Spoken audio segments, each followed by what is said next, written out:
evening. If you please take your seats so we can begin our meeting. Thank you.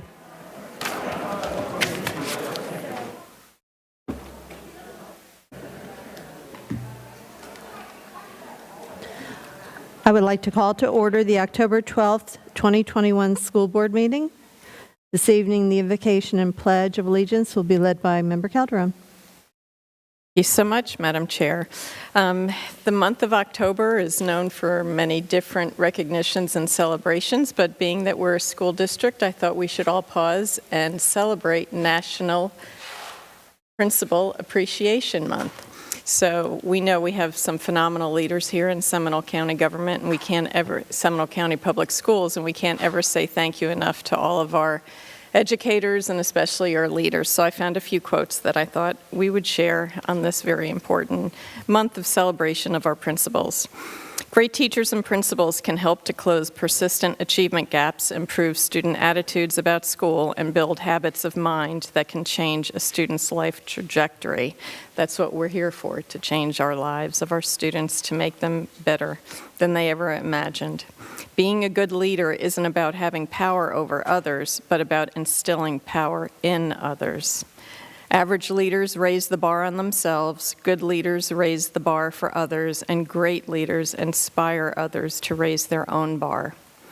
A great principal builds character, inspires dreams, encourages creativity, builds confidence, instills a love of learning, touches our hearts, and changes our lives forever. So on behalf of this entire board, we want to say thank you, thank you, thank you to all of our principals out there for all you do each and every day. If you'd all please rise and join me in the pledge. I pledge allegiance to the flag of the United States of America and to the republic for which it stands, one nation under God, indivisible, with liberty and justice for all. Thank you, Member Calderon.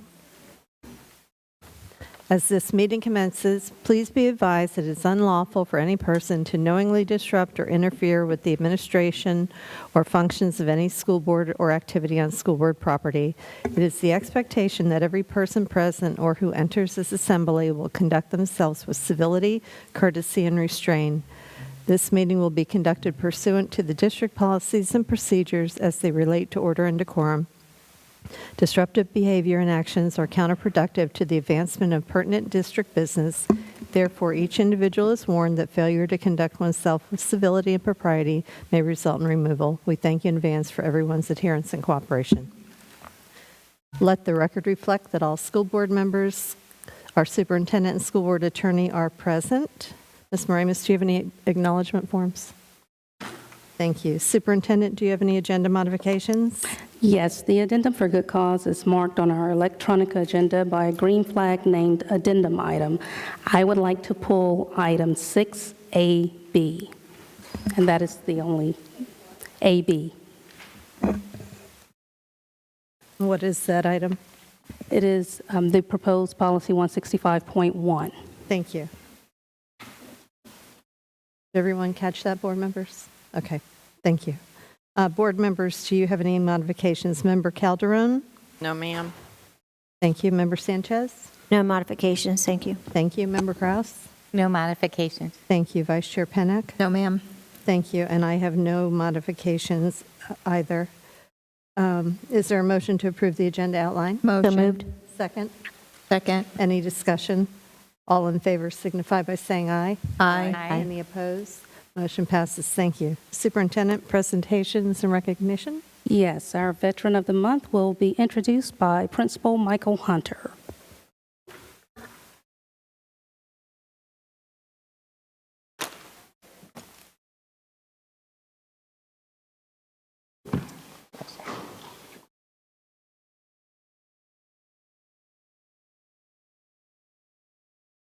It is my pleasure to introduce our October Veteran of the Month, Mr. Jason Elliser. Jason Elliser graduated high school in Hammond, Louisiana in 1992 and began his enlistment in the U.S. Navy at Great Lakes, Illinois boot camp at age 17. He then continued A school training in the Great Lakes at the U.S. Navy Hospital Corps School, graduating with honors in February of 1993.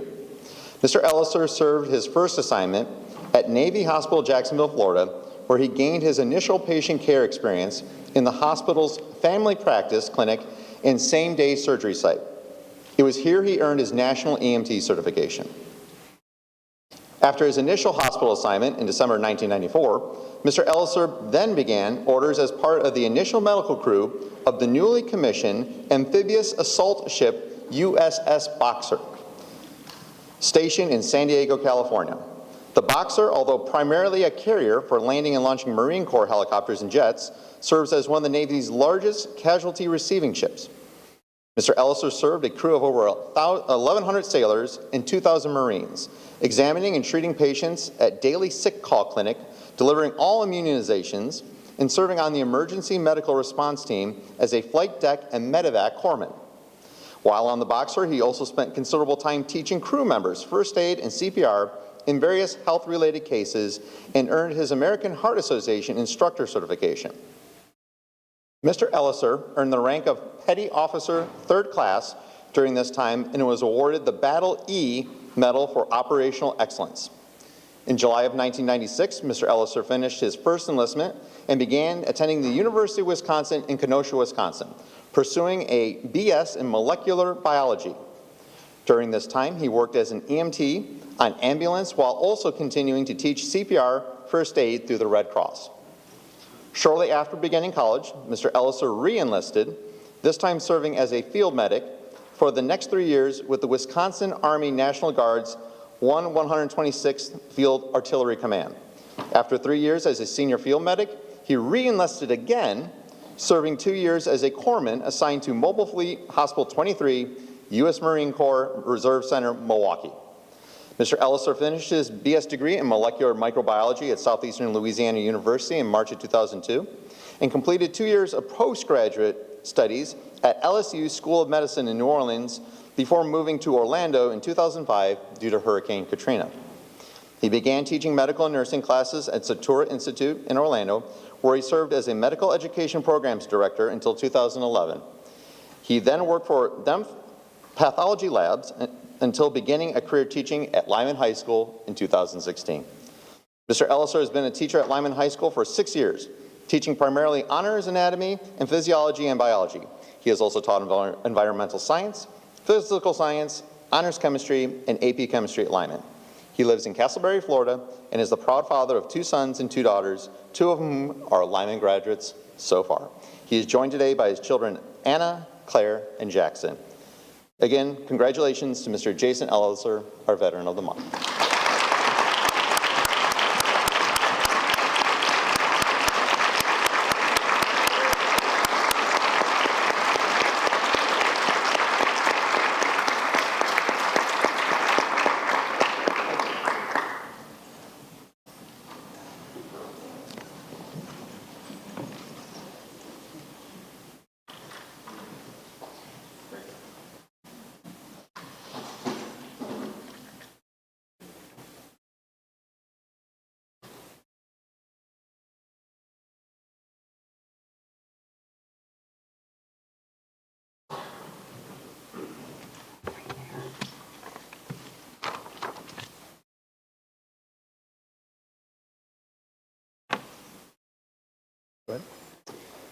Good evening. My name is Lindsay Williams. I'm the Performing Arts Curriculum Specialist, and it is my pleasure to recognize Alexander Busby, Assistant Band Director, Keyboard Teacher at Oviedo High School. Alex started in SCPS in fall of 2020. This is his 2nd year here, and it's already been quite amazing. He has his undergrad from the University of Mary Hardin-Baylor in music education and a master's in music, multiple woodwind performance from East Carolina University. Mr. Busby was awarded the 2022 Florida Music Education Association Exemplary Model Project Award that will be awarded to him officially in January of 2022 in Tampa for his Project Grow Music from this last year. During the 2021 academic year, he received a foundation Grants for Great Ideas in which he commissioned a composer to collaborate with his group piano classes to compose a piece based on their discussions and interactions. The piece entitled Disconnected by Travis Alfred was recorded by 4 selected students representing the 3 classes. In support of his nomination, his principal, Dr. Trent Daniel, wrote, "In a time of a global pandemic, Mr. Busby went above and beyond to have his students grow despite the obstacles that music education was facing. His out-of-the-box creative thinking and dedication really shine through his students' work in Project Grow Music. Mr. Busby is also a performer and master musician. He shared his gift with his students, making for a wonderful experience for all." In support of his nomination, I wrote, "I cannot stress enough how consequential these experiences are, reinforcing the power and value of collaboration. Mr. Busby has developed a safe and creative classroom environment for a student population that is often taking piano simply as a means to achieve a humanities credit, perhaps more than a deep-seated desire to learn piano. Classroom experiences like these provided by Mr. Busby may just have long-term ramifications within his community by reinforcing music making and learning far beyond our formal academic settings." Mr. Busby is joined tonight by his wife, Sarah, their infant son, Theodore, who is cute as a button, Dr. Trent Daniel, his principal, Jean Van Smith, Executive Director of the Foundation. Again, Mr. Busby, congratulations. We're very happy for you.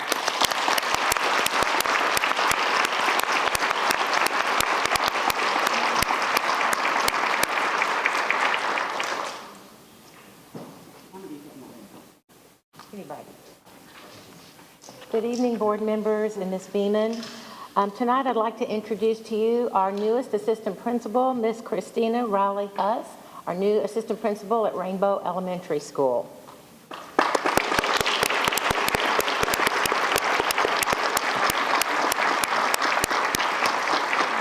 Christina has worked for Seminole County Public Schools for 22 years.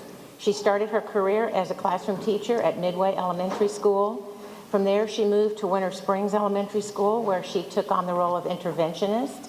She then became a reading coach, and she moved into the school administration manager role a few years later, and now she joins us at Rainbow as an assistant principal. Congratulations. With her tonight is a whole row of people. She has her husband, Jeff, her children, Kelsey, Garrett, Benjamin, and Addison, her parents, Debbie and Ed Rowley, her sister, Heather Rowley, and also her new principal, Miss Christy Marshall. Congratulations, Christina.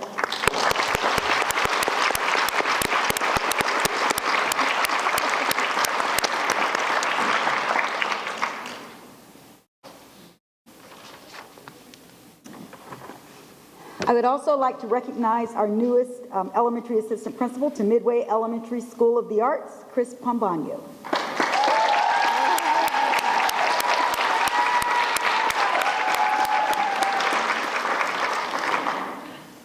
A double graduate from UCF, Mr. Pombano started his teaching career at Midway Elementary in 2012.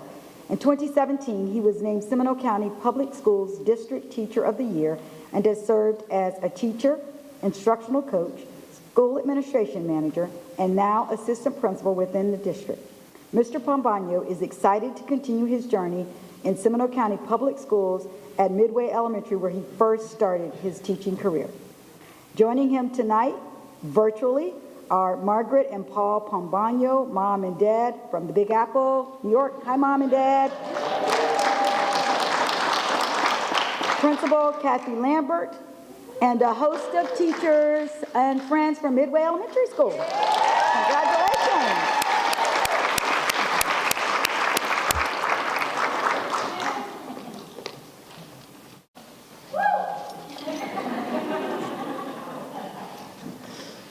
Good evening, school board members and Superintendent Beeman. It is with great excitement that I introduce the new assistant principal of Indian Trails Middle School, Ms. Kathleen Robinson.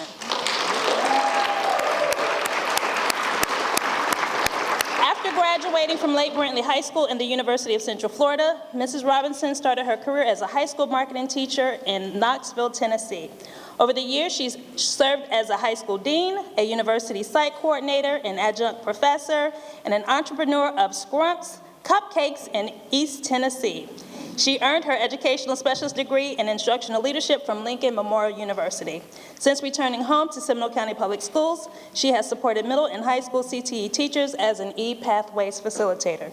Joining her tonight is her husband, Nathan Robinson, her children, Sophia, Connor, and Riley, her parents, Ralph and Deborah Doherty, her aunt, Donna Sweeney, and the principal of Indian Trails, Trish Hartaffy. Congratulations.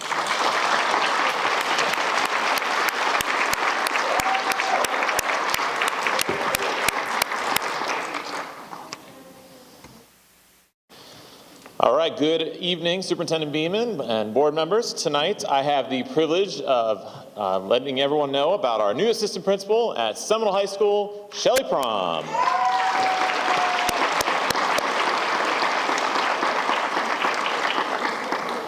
Shelley came to Florida from Pennsylvania to twirl at FSU.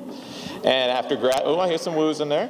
After graduating with her bachelor's degree in 1993, she started her teaching career at West Orange High School. She earned her master's degree in educational leadership from UCF and started teaching math at Seminole High School in 2004.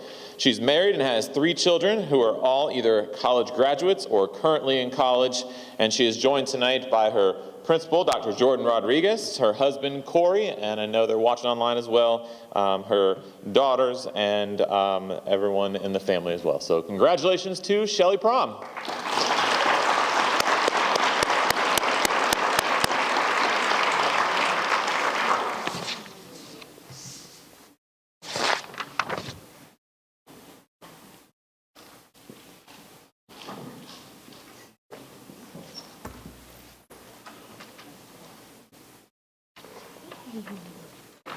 All right. Okay, testing. Good. Got me. All right, good. Good evening, board members and Superintendent Beeman. In your agenda package tonight, you've got a copy of the internal accounts audit, and we wanted to provide you with a couple of highlights and also to take some time to celebrate the people that help us to improve our results year after year. For the 2021 school year, we actually had 40 of our schools with perfect audits and no reported findings. Now, compared to last year where we had 32 schools, this is a 25% increase in schools with clean audits. So this is great. It's not a new trend, though. Over the last 5 years, we've seen significant declines in the number of findings, the number of schools with 3 or more findings, and a significant increase in schools with no findings. So we're on a good trajectory. These amazing results are really amazing considering last year our bookkeepers had to learn a new accounting system in order to comply with new accounting rules.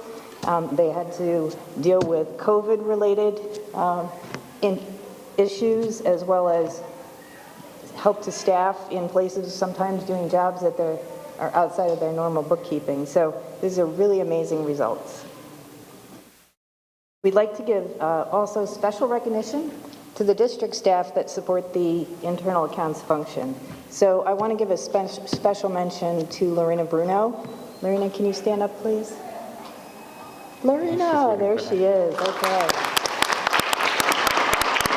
So just so you know, Lorena is the district's internal accounts analyst.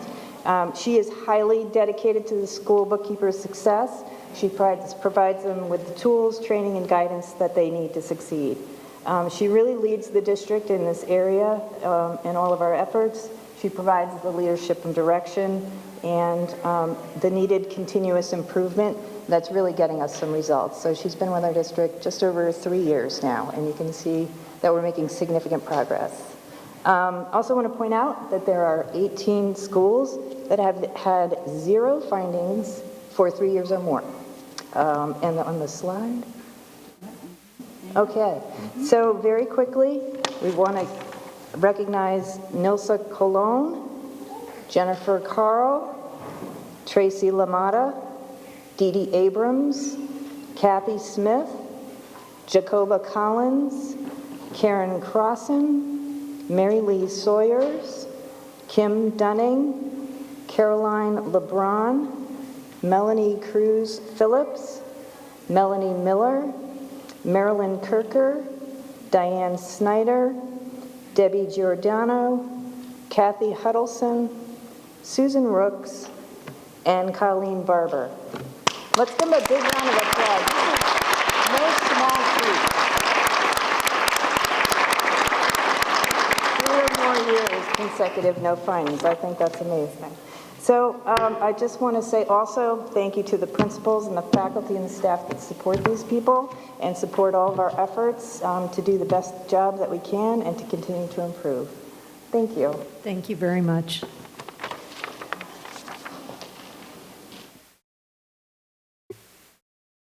Focus on student achievement. Hello, everybody.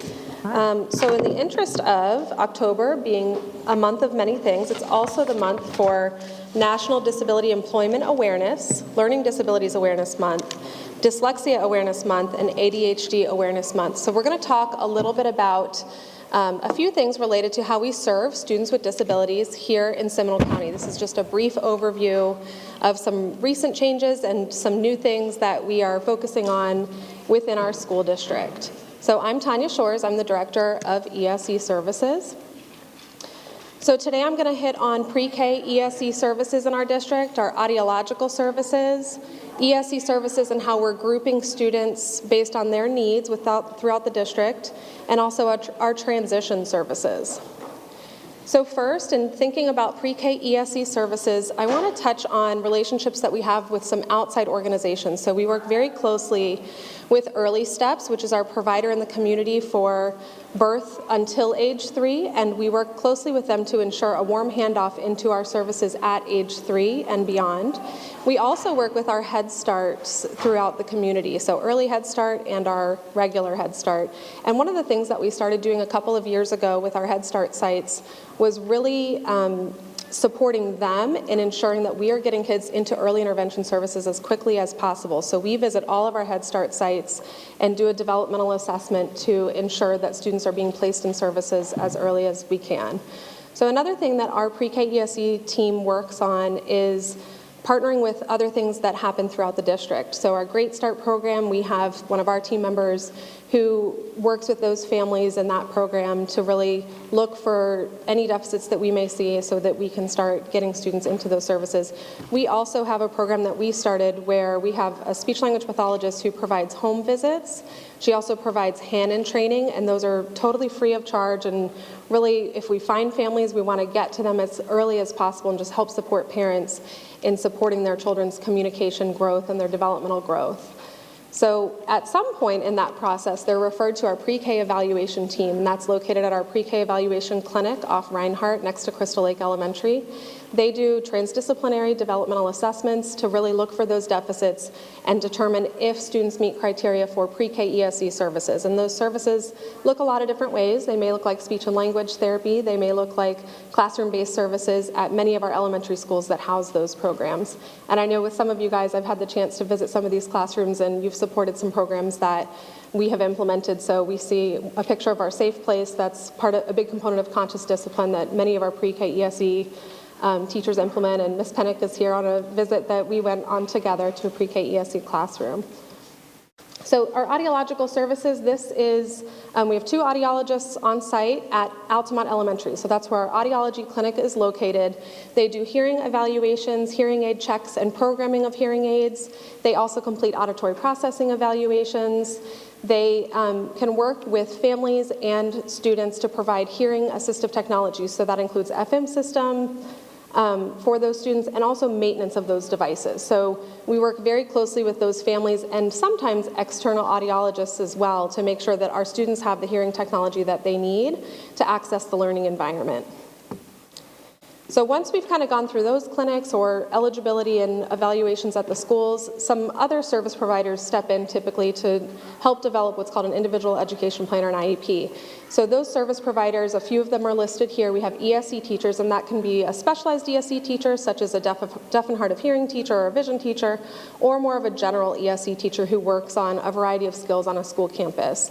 We also have speech-language pathologists, specially designed PE teachers, nursing services, and paraprofessionals, just to name a few people who support our students in schools.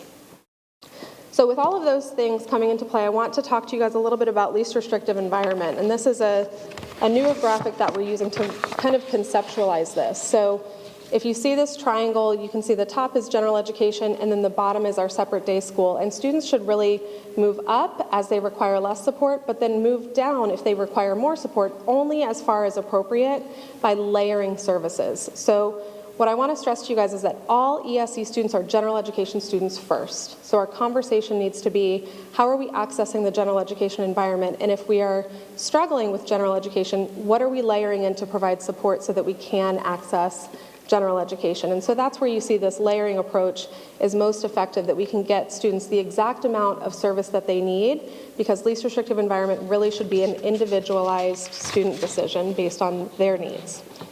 So a piece to that that's super important is we don't make a kid, give them a label such as autism spectrum disorder, and then decide they're going into this special ESE classroom over here. We have a much more in-depth conversation. We may make a child eligible for autism spectrum disorder or specific learning disabled, and then we talk about where are they at, what is the data showing us, what do we need to layer in to provide that support. So as we're talking about these classrooms and these types of supports that we have, many, many years ago, we used to group kids that way and say, okay, you have an autism spectrum disorder, that means you go into this classroom. That is no more. That's not how funding works anymore. And as we're thinking about kids across the district and where they're served, one of the things that we observed several years ago was that there were many students who were being bused across the district to go to this type of classroom or that type of classroom. Even students within the same family who maybe had different exceptionalities were being moved across different schools. So as a parent with 3 elementary school students who all have disabilities, you could have 3 kids at different schools. And really those kids may have been working on similar things, but one of them was labeled autism spectrum disorder and the other one had an intellectual disability. So instead of doing it that way, we've started to group students based on priority educational need. So we have 4 need categories that you guys will see, and this is our general conception of how we group our students into classrooms and services. So first is our medical circle. So what I want to preface this with is not having a medical condition does not mean that you go into a medical circle. This circle is really for our students who the majority of their day is spent on self-care. They have limited or no communication or mobility. They typically have a profound cognitive ability, and they're kind of unavailable for learning throughout the day due to all of these needs. So we're not talking about a student who maybe needs some support with a feeding tube or with communication that they would go into this classroom. It's really that they need to be in this classroom to support all of the needs that they have and also have just-in-time learning available at all times for when they're ready to learn. Because many of these students are unavailable for learning due to these medical conditions, and they're only available for us for maybe an hour a day. So that's our medical circle. Developmental, the priority need is early language development. So most of the students in these classrooms are on access points. Their cognitive level is between 0 and 48 months. So that's a 4-year-old functioning level. It's super important to note that this developmental circle exists at all schools. So kindergarten through 12th grade. So even 12th graders can have a developmental level of 48 months, and that's where our services are super important to be able to work with them right at their level and not expect them to necessarily do 12th grade level work, but allowing our teachers to meet them on their level so that they can receive that verbal behavior instruction to get to where we're ready for academic instruction. And then in our academic circle, the priority need is academic direct instruction. To receive academic instruction outside of the general education classroom, what we look for is a student to be 2 or more years behind grade level. So we don't want to pull you from your regular education classroom unless you're so far behind that we need to really spend most of our time on remediation.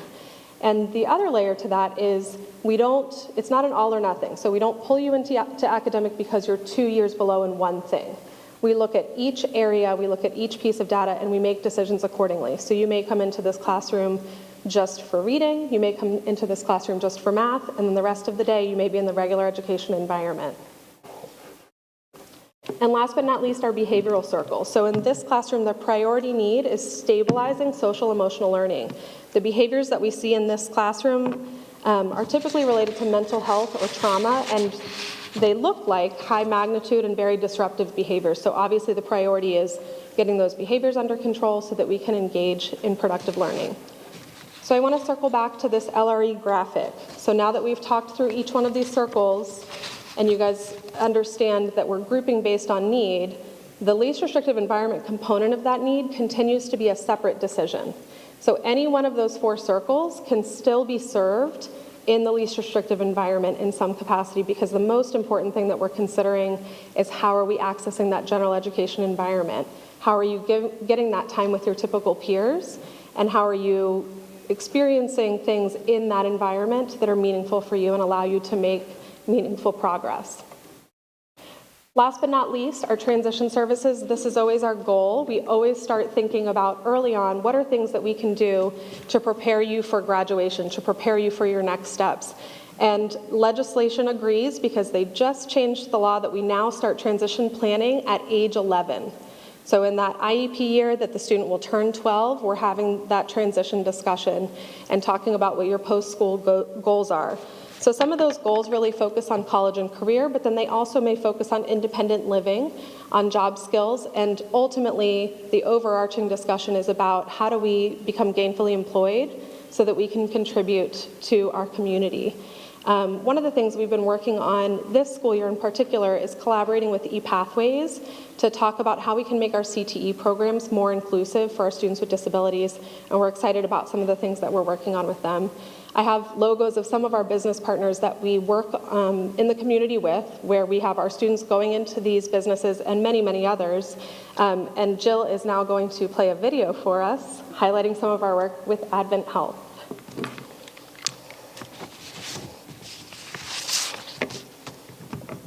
Hi everyone, my name's Kayla from Advent Health, New Smyrna Beach, and this is Advent Health TV.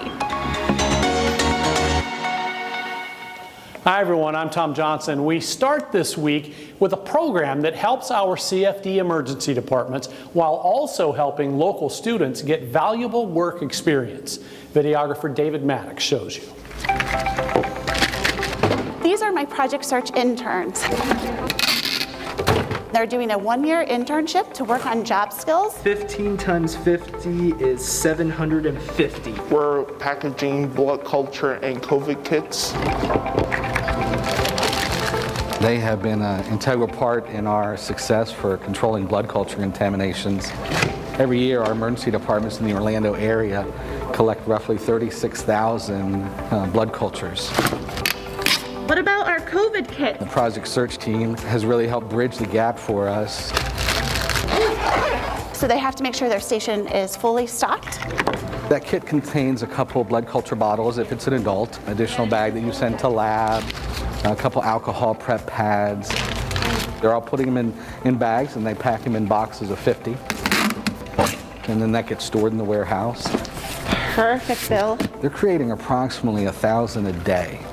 And just by them doing that saves us time and saves us labor. How many kits are in there? 50. 50. They're able to realize each kit helps one person.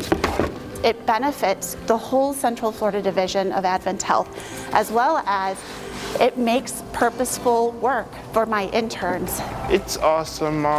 Honestly, it's just everybody does their part. Everybody does what they're supposed to do. I'm just happy to be able to get the opportunity. Good job. Great work today. Recently, we gave you a sneak. Okay, so that features some of our Project Search students who are part of our JET program and our Transition Skills program. This is actually a pretty amazing story how we got involved with this sort of warehouse experience, because we've been working at Advent Health in Altamont for a very long time. And we had a student or two who were really kind of struggling with some of the jobs that they typically have us do. So we worked with the team there, and they kind of created this task to prep these emergency room kits, where it's like everything for X is in this bag, everything for Y is in this bag. And they took some data in the hospital and noticed a tremendous decrease in infections after they implemented these emergency room kits. So then they decided to spread that to all of Advent Health, and they've created this facility where we can have students go in a rotation. And so they do this for a few weeks, they go do something else for a few weeks, but they're working in this warehouse to develop these 1,000 kits a day that are then dispersed amongst all of Advent Health. So it's a great way for us to contribute to our community, but also a great work experience for students who maybe struggle with more advanced tasks. So I appreciate all of your time, and that's our overview for today for students with disabilities. Thank you so very much. That was a great presentation. You did great You're work. welcome. Member Sanchez. Thank you so much. Can you just let everybody know what JET stands for? JET students, thank you. Yes. JET is Job Experience Training. We have quite a wonderful group out there that corporations that help our children, and thanks to you all for doing everything. Thank you. Board members, do you have any comments or questions at this time? Member Calderon? Actually, I do. I know our superintendent made the decision to extend the COVID procedures that we have in our schools because it was a date certain of 30 days. And I would just respectfully like to give some input on that. I had the opportunity to call a few principals and the hospital's local CEO, and the numbers are down, down, down. I think this COVID we're going to have for the rest of our lives, but I'm very concerned about the lack of visitors. I know we have given principals the ability to make an emergency judgment call if somebody can come onto campuses, but in talking to some of the principals, and especially when we look at how many dividend hours we historically have that is worth millions of dollars of labor cost to us, that I'd like to be more surgical in it. I think there's some dividend programs that are really necessary, and I think when you have one principal saying yes to it and then another principal using a different judgment, I think it is a little bit uncertain for the community. So, and we're allowing students to not wear a mask with the parental opt-out, but our employees are all mandated, and I just see that that perhaps isn't the right way to go in the future as well. And so I don't know what the other board members feel, but I'm very concerned for a lot of our dividend programs. You know, we haven't had the ability to do the training. I know we have volunteers that want to get out there, and I just don't know when this will end. I'd like to add to that because what I was going to bring up is in that same vein. I would like to ask Superintendent Beeman to provide the rationale for the extension at this time. Absolutely. When the procedures, the mask for student procedure, the facial covering procedure, as well as the campus procedure was set to expire for the 9th, as directed by this board, I looked at a number of data pieces to guide the decision.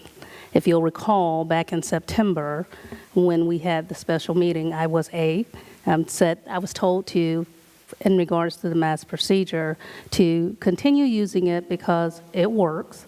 That was the guidance that was provided, and that to review it based on the local information and our district information.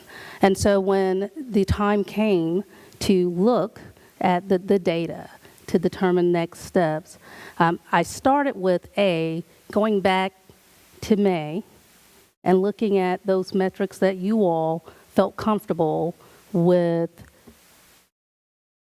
deciding that to repeal your policy completely and to lift the visitor prohibition at that time.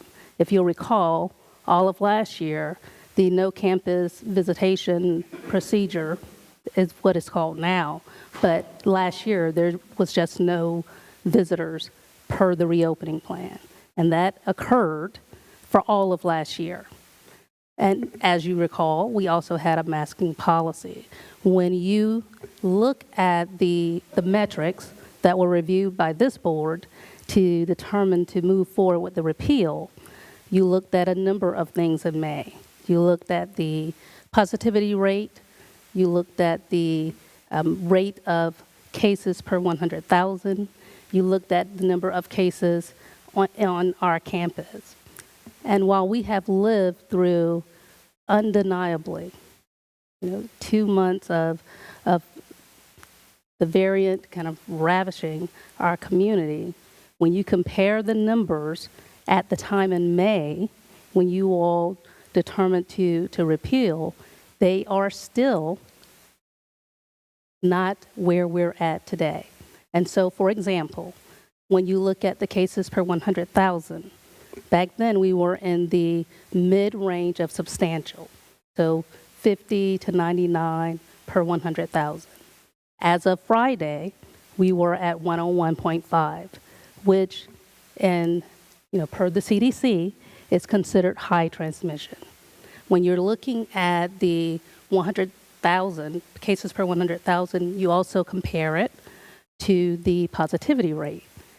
As of Friday, we were at 6.2%, which is moderate.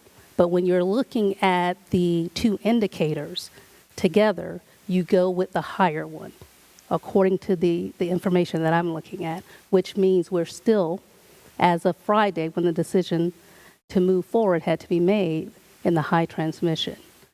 As far as our cases in the district, when you look at undeniably lower than where we were a month ago, still twice as high as where we were when in May, you all started to lift those things. And so, yes, we absolutely are trending in the right direction, but in consulting with our health department and consulting with the cabinet and determining the next steps for right now,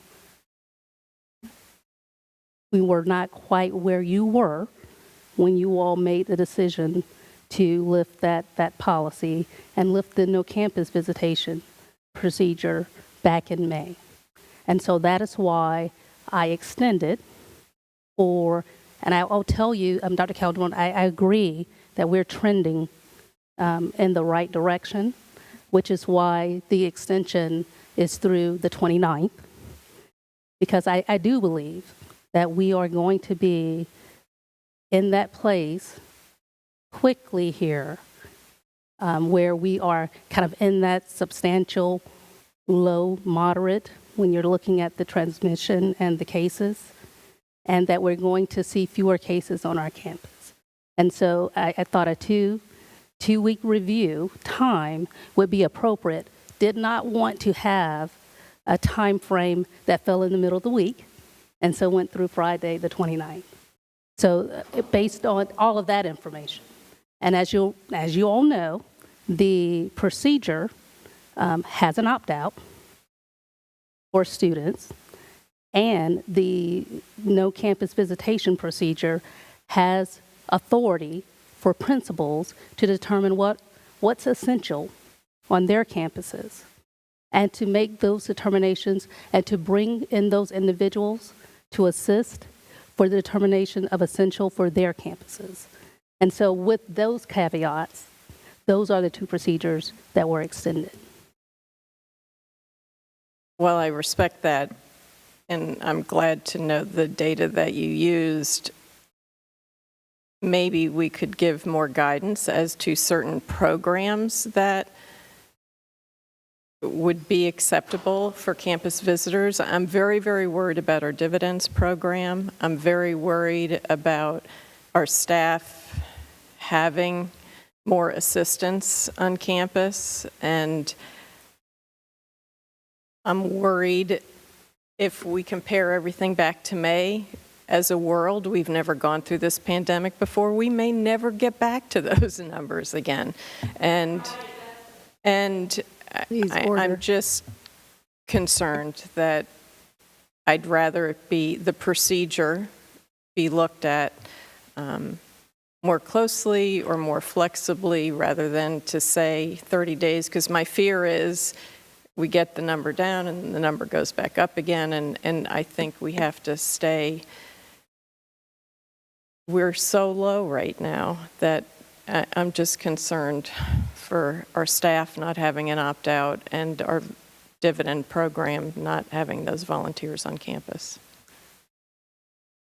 And to be clear, the procedures that were extended does not include the employee masking. Those were negotiated measures that were included in an MOU.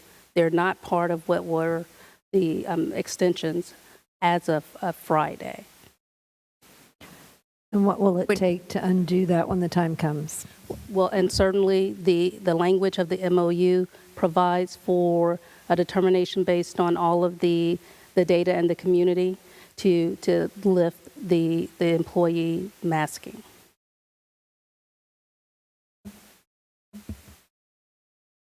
Anything else, Dr. Calderon? Any other board members want to weigh in? I agree with Dr. Calderon. I think that we need to revisit the staff procedure sooner than later. As we know, everything in government takes longer, and negotiations with our union, I think we need to start having that discussion so that we're not visiting this in February when it's moot.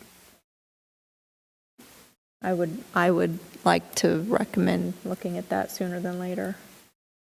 And to be clear, I wouldn't have to negotiate the lifting. The language in the MOU is clear based on the determination of the superintendent that it could be lifted. All right. Member Sanchez? I just wanted to say that each school is interpreting the language so differently, and that's concerning for consistency purposes. And I, know how important our volunteers are, and some, with their PTA and our SAC, and some parents just ripping out things out of their workbooks, or even working with students, but yet we have people filled in a football stadium, and yet nobody even knows who's there. It contradicts everything, and I believe in masks. I'm not saying I don't, but I also don't see how we can't track this when we know who's coming in and out of our schools, but yet certain people are considered essential workers and some are not considered essential helpers or whatever, and that is concerning to me. And Member Sanchez, it's the principal that's making the determination based on their needs at their school for what is an essential activity. It's not that the individuals are essential visitors. It's what's essential to the school for that principal to, in concert with everything that is happening at their school. What we wanted to do last year and this year was to make sure that there was some flexibility for those activities, so that without constraining the principal in such a way that it was absolute, yes, you had to do this if that's not something that you determined that it was essential for your campus, or no, you absolutely could not. And I make a correction. For the beginning of the year, it was absolutely no visitors. And then we moved to the essential activities when we started to trend lower later in the year. So that's the same language. Obviously, it does not include individuals that are coming onto campuses to conduct legitimate business, meetings and parents and so forth for their students. This was a mitigation measure that was used to lessen the flow of individuals into the school at a time when that was appropriate. And in September, I was directed to use mitigation measures that were successful last year. And so that is the rationale for continuing to do so. And I understand that. I just want everybody's interpreting it different, meaning administrators are interpreting it differently, and that is concerning to me. Absolutely. Member Krause? Yes, thank you. First, what I'd like to say is we're asking for 2 more weeks. Our students 12 and under still don't have the opportunity to get a vaccine. They might by the end of October, early November. We've entrusted our superintendent to assist us in deciding operational matters. We don't meet with the medical staff weekly. We don't talk to every principal. We don't talk to the cabinet members. And I am entrusting her recommendation to us based on the input and the data that she has studied that we don't have access to. So I would support the superintendent's recommendation for 2 more weeks. And if I'm wrong, I will apologize for making you wear a mask for 2 more weeks. I just think it's in our best interest at this time.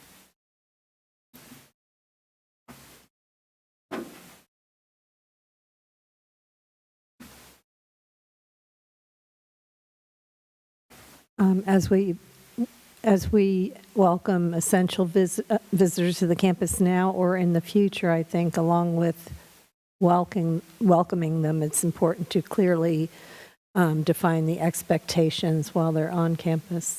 And I think that could help alleviate some of the head buzz that might come up. You don't want a principal having to have a discussion with the volunteers coming on every single time they come on campus. You want them to be welcome, know what they're allowed to do, what they're not allowed to do at that point in time. Dr. Calderon, anything else? Okay. Member Sanchez, anything? No, ma'am. Thank you. Member Grouse? Vice Chair Pennock? I have nothing else. Thank you. Thank you for that. Vice Chair Pennock, please read the public input statement. Public comments related to education, the board agenda, and the district are welcome and encouraged. The public comment opportunity is not, however, an open forum to discuss matters unrelated to education, to support or oppose candidates for public office, or to engage in commercial speech attempting to sell a service or product to the board or the public. Also, public comment is not a forum to engage in personal attacks against school system employees or board members. To maintain orderly conduct, the public comment segment of the meeting may not be used for any other purposes, including presentation of political and/or campaign issues, matters involving disciplinary action, pending employee disciplinary matters, pending claims, complaints, or litigation against the district or district personnel. Participants are required to engage in the meaningful but civil communications. The presiding officer of the board and/or parliamentarian may order the removal of any person interfering with the expeditious or orderly process of such meeting, provided such officer has first issued a warning that continued interference with the orderly process of the meeting will result in removal. All statements shall be directed to the presiding officer. No person may address or question school board members individually. Each statement made by a member of the public shall be limited to 3 minutes in duration. A designated group representative will have a maximum of 6 minutes. No speaker may yield his or her time to another person. This policy does not prohibit the board from maintaining orderly conduct or proper decorum in a public meeting. Thank you. So the first 3 speakers are Bree O'Donnell, Bryn O'Donnell, and Richard Tolfa. If you'd make your way up,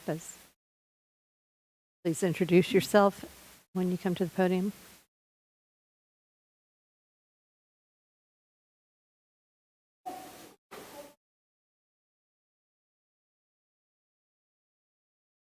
O'Donnell, and I am a sophomore at Oviedo High School, and I am here in support of Dyslexia Awareness Month.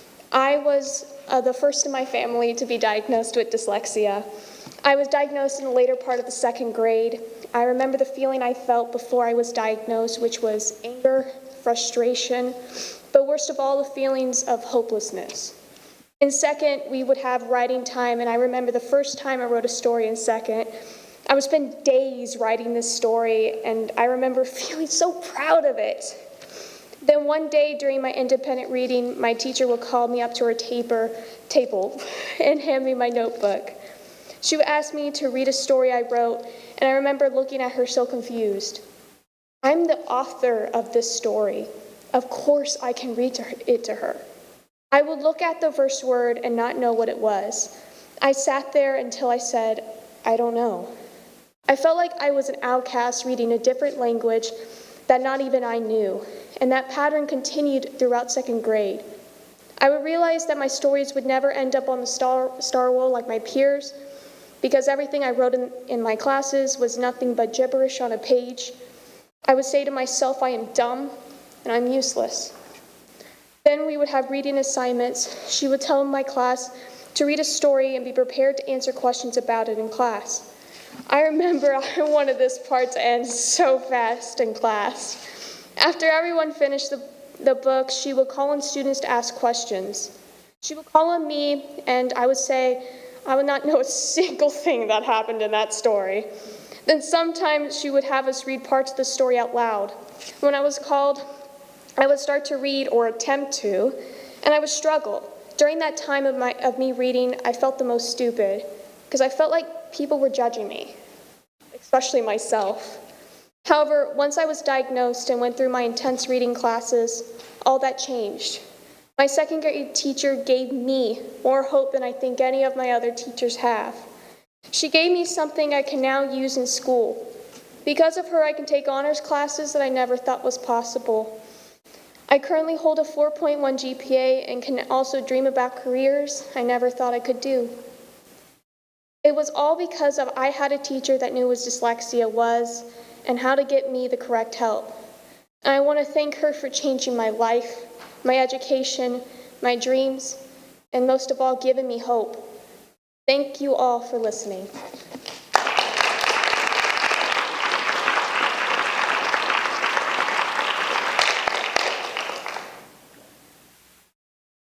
Hi, my name is Brent O'Donnell, and I am a senior at Oviedo High School. I am here in support of October being Dyslexia Awareness Month. You just heard my sister speak about her experience having dyslexia. The International Dyslexia Association states that our experiences are common as to 1 in 5 individuals because it said that 1 in 5 of us have dyslexia. The struggles in school at an early age and frustration are common to 1 in 5 of us. What is unique is that we lived in Texas at the time and was fortunate to be in a state where teachers were required to recognize the signs of dyslexia, and it was unique that we were able to receive direct instructions about phonics to put us where we are today. We know that we are lucky because Florida does not have that same expectations. I have struggled at Oviedo High School, but not because of dyslexia. Instead, it's the lack of knowledge with students and teachers. Teachers have offered to enlarge charts for me or told me they know I read and write backwards. The greatest myth is that dyslexia is a visual problem and can easily be fixed with colored overlays or enlarged materials. Dyslexia is a language-based learning problem which causes problems with reading, spelling, and even speaking. It is most likely why people think we flip our letters, like B and D or M and W, and the processing difference in our brains. Speaking about brains, most dyslexias have average or to above average intelligence. My sister and I consider ourselves unique or lucky because we are in the right state at the right time and knew that we simply needed a different way to learn. And they invested in our education with 2 years of intense daily phonics instructions to put us on the path we are on today. Some students are not as lucky as us, such as almost half of the individuals that are dyslexic and sitting in prison. While October is Dyslexia Awareness Month, we are reminded daily of dyslexia, and we are here to not only recognize dyslexia, but the continued hope that SCPS will rise above Florida's required basics in schools and not only educate our teachers, but the many students who remain unidentified in classes and wonder what may be wrong with them when it is the lack of understanding in Florida's education, and hope that one day our experience is the same as many other dyslexic students. Thank you for listening to me. Thank you. Richard Tolka, then Andre Klaus, and Kelly Shilson.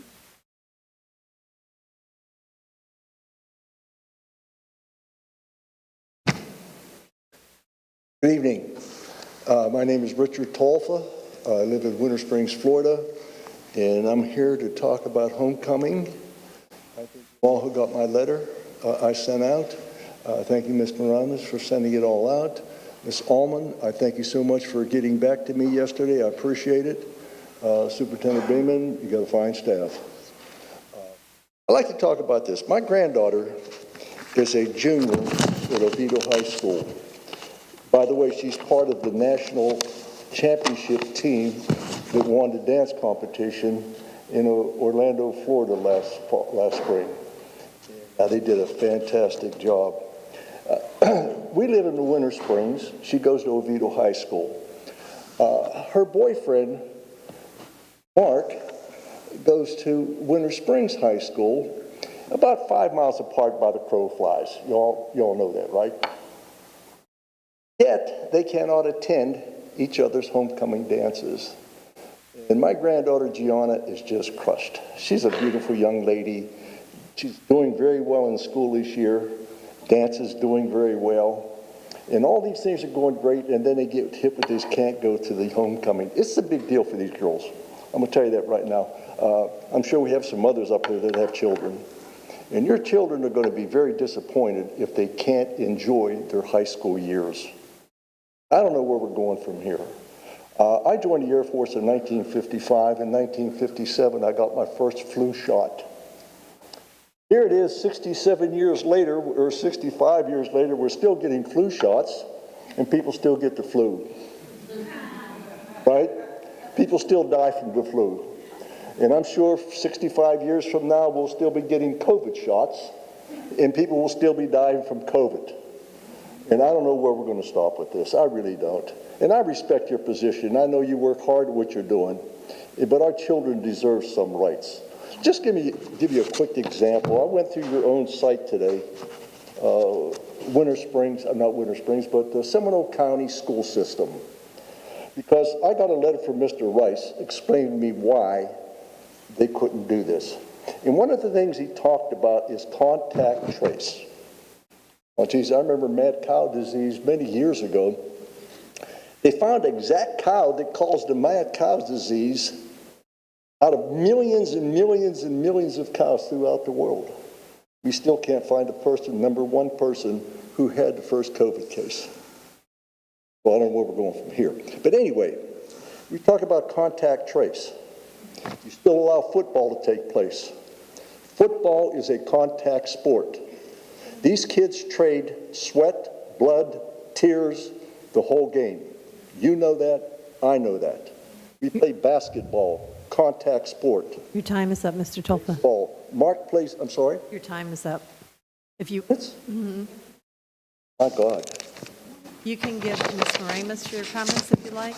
I don't know if you shared with everyone. She can I share swear it with wasn't 3 minutes. Is that 3 minutes already? everyone.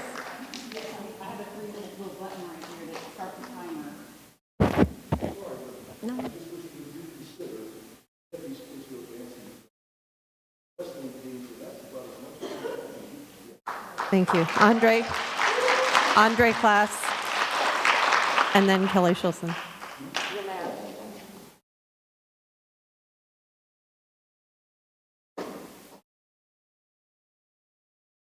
Okay. Good evening, everyone. Members of the school board, Superintendent Beeman.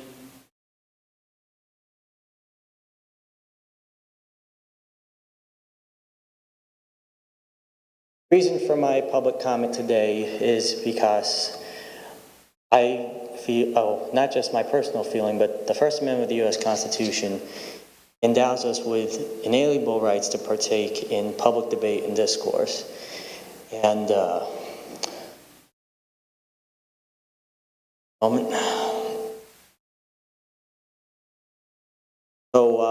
even though, of course, you might all know, I ran for Seminole County Commission last year, and one of the key important things for me was making sure that everybody would have a voice, regardless of all the various differences of opinion, that we'd all be able to engage in that public dialogue and be able to work together, come up with creative and constructive solutions for problems affecting our society.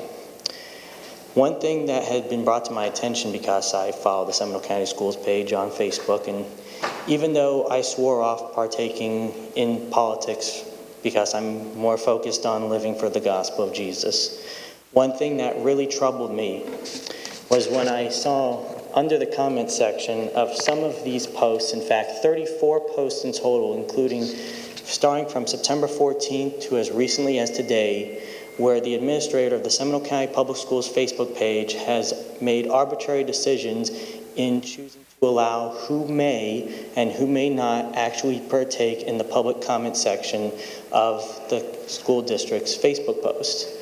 It has been established legal precedent that when you do have a public comment section on an official government page, that it is not lawful to pick and choose who may or who may not post, because all viewpoints must be given equal consideration.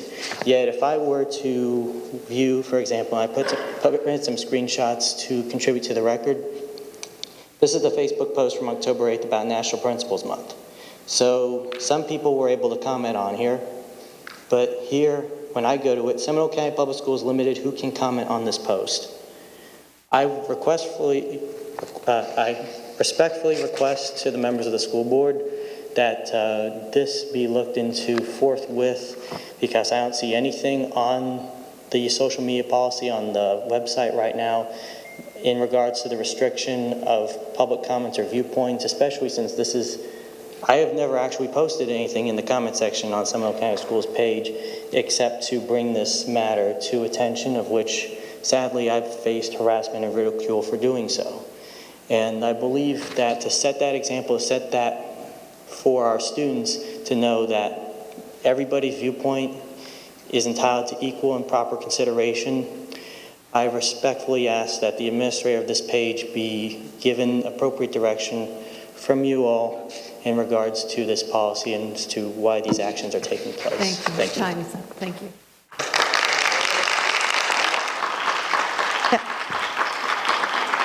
Kelly Shilson, then Ed Meeson, then Rebecca Newman.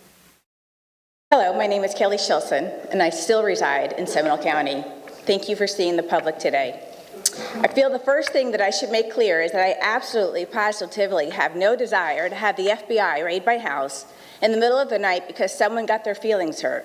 What an absolute dystopia we live in lately. I am almost speechless, almost. If anyone feels that their safe space has been violated, your safe word is pineapple. Just say that and the guys with the guns will pretend that they are saving the world from terrorists somewhere else. Good Lord. We seem to move from one assault on our children to the next, never recovering from the last. Child abuse, inappropriate sexual influence, political indoctrination, and now we, and by we I mean you, want to teach our children to hate each other based on the color of their skin. This latest assault has nothing to do with the healing or history or compassion. It is sowing division in our children, our community, and our country, just like it's supposed to. These tactics are no longer secret, and they aren't acceptable. The Communist Manifesto does not belong in America, not in Seminole County, and not in our school system. How far do you want to push CRT under the guise of equity? No one wins with unearned grades or unearned jobs. Airline pilots, engineers, and school superintendents all have required skills, proficiency, and achievement requirements. Shortcutting any of these serves no one and harms those in charge of the fraudster. Does the board have the plans to separate water fountains, or are you going to stop at segregated rooms like at colleges? How very progressive. All of the parents of all of the children of all of the colors know what this intentional division is. The children themselves do not know because they naively believe that the people in charge have their best interests at heart, and why wouldn't they? But we know better now, don't we? Indoctrination to the socialist cause before allegiance to country or family or community is the Marxist way, isn't it? We are not interested in any of this reprehensible ideology here in Seminole County, and we will do everything in our power to eradicate it.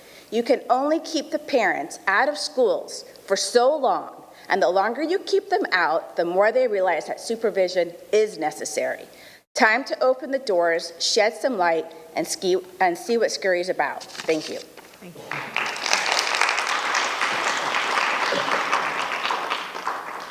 Ed Meeson, are you here? Thank you. And then Rebecca Newman.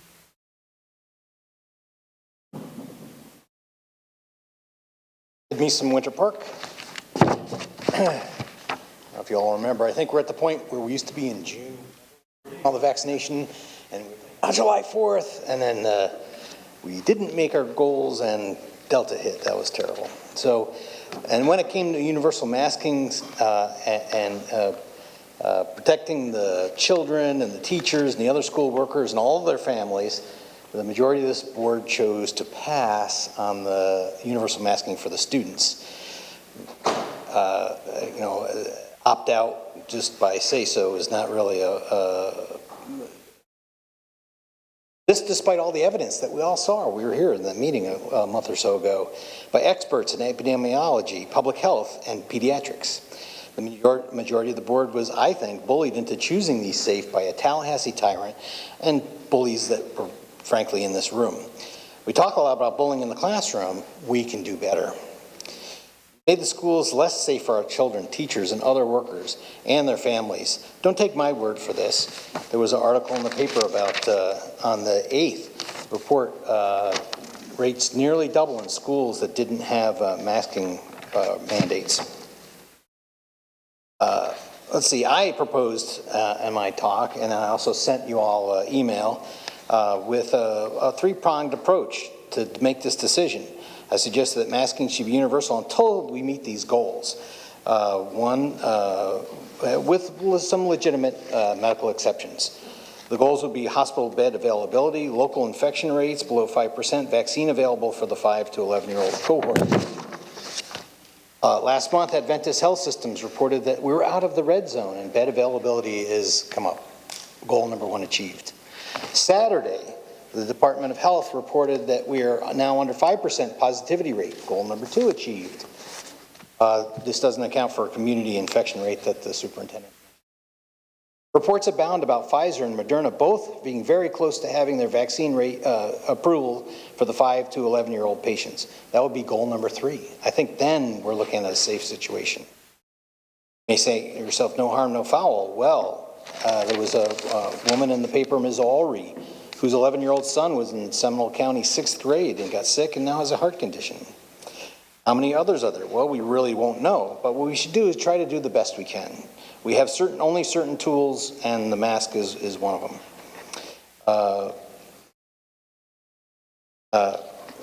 Hopefully, I see that the next target is vaccines, not just COVID vaccine, but all vaccines.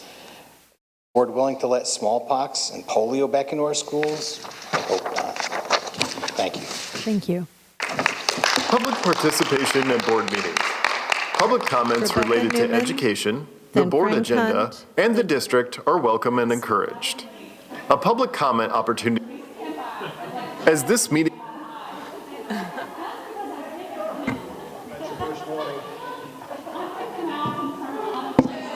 So Rebecca, then Frank Hunt, then Jessica Tillman. Okay, now. Good evening. My name is Rebecca Newman. I'm from Oviedo, and I have an Oviedo High School student. I know it has been difficult to tune out the constant misinformation pressure that you get at these meetings, residents, and even from people that do not live in Seminole County. I also know that while we're moving in the right direction regarding COVID, Seminole County still has a higher COVID positivity rate than at this same time last year. So I simply wanted to thank you for smartly continuing to keep our mask procedures in place through October 29th, especially as we wait for vaccines for younger children. I'd also like to address a few things I've heard at previous meetings earlier in September from people who've done their own research. No, masks do not indoctrinate children to become permissive sheep. No, masks and social distancing are not part of satanic rituals. Thank you for your time, and please continue to consider my parental right to have my child attend a safe school district. The loud minority using cliff notes and talking points from the political conglomerate Koch brothers should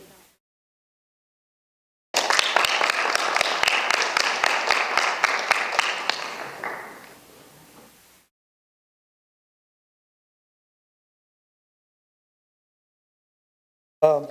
Before I start my prepared remarks, I am representing We the People Coalition, and I probably won't take up my whole 6 minutes. But I would like to say a couple personal things. I talked to our dyslexia people when they went out. I have a son-in-law that had dyslexia. He is now a doctor, and he had to work twice as hard, but he made it through, and he's a doctor family. So I appreciate all that they had to say. Also, my kudos to Advent Health. 3 years ago, I died several times. I was dead for 15 minutes, and they brought me back. Some people might like that, and some people may not, but I do appreciate the great care that Advent Health, and I appreciate seeing y'all partnering with them. My remarks, I would like to talk about school board procedures. I would like to talk about the school board unconstitutional policy of not allowing speakers to speak about individual board members and their policies, actions, or statements that we disagree on. Your attorney needs to brush up on the Constitution and constitutional law. The First Amendment was for public political speech, not pornography or any of that stuff. It was only for political speech because our founding fathers knew how important political speech was. In fact, Benjamin Franklin said, "It is the first responsibility of every citizen to question authority. Rebellion against tyrants is obedience to God." And a lot of them said a lot more other things. And there's also the 1964 Supreme Court decision on New York Times versus Sullivan. You might look it up. It is a landmark decision on public speaking. It was a 9-0 decision by 9 Supreme Court justices. They said that debate, quote, "debate on public issues should be uninhibited, robust, and wide open, and that it may well include vehement, caustic, and sometimes unpleasantly sharp attacks on government and public officials." Quote, "The court put into place a more rigorous standard necessary for sustaining the maintenance of the opportunity for free political discussion, a fundamental principle of our constitutional system that is essential to the security of the republic. Local rules and mandates and policies do not overrule the Constitution. The Constitution is supreme. Your rules about addressing public members is unconstitutional." Secondly, I would like to address our sheriff personnel here, that I would like to remind them that they do not work for the school board. They work for the sheriff, and the sheriff is elected by the people. And so the sheriff and their deputies work for the people. Their job is not to enforce unconstitutional mandates by the school board. Their job is to protect our individual rights, and that includes political free speech. Your time is up, Mr. Hunt. 6 minutes. How do you... Number 3, the board does not want us to hear from Why do you determine 6 minutes? Sorry? I don't understand why you determine 6 minutes. I'm representing We the People Coalition. We have a website. You can look it up if you like. Okay. Number 3, the board does not want to hear from us as shown by their order of things. They have work sessions prior to this meeting and don't allow public input. They wait for the public input after they make their decisions, evidenced by their consent agenda done right after the public input. If they really were concerned about the teachers, parents, and children, they would have public input before their workshop, have dialogue with citizens during their workshop, not after they have already made up their minds. If citizens object to something on the consent agenda, which you have 64 items today, which is ridiculous, they should take it off, debate it, and then vote on it separately. Number 4, to the parents, these are your schools and your children, not the school boards or Ms. Beeman's. You cannot be legally kept off campus. You should go regularly to check on your students' learning environment, interface with the teacher, and the curriculum that is being taught. And number 5, in all the discussions of school board members, I've not heard anyone support Mrs. Beeman for superintendent based on qualifications as it pertains to educational achievement or administrative experience as it pertains to classroom education, mainly because there is none. We have numerous assistant superintendents to do the jobs she should already know how to do. An attorney is not an educator. The difference between an attorney and an educator is that one disseminates truth and the other one will dance around the truth when need be. Ms. Beeman was put on the board by... Sir, please refrain from making a direct comment to the superintendent or any board member. Violation of sunshine laws. Member Krause has supported Ms. based on race. Sir, please refrain from making any comment directly to the superintendent or any other board member. Sir, please refrain from making any comment directly to the superintendent or any other board member. Thank you.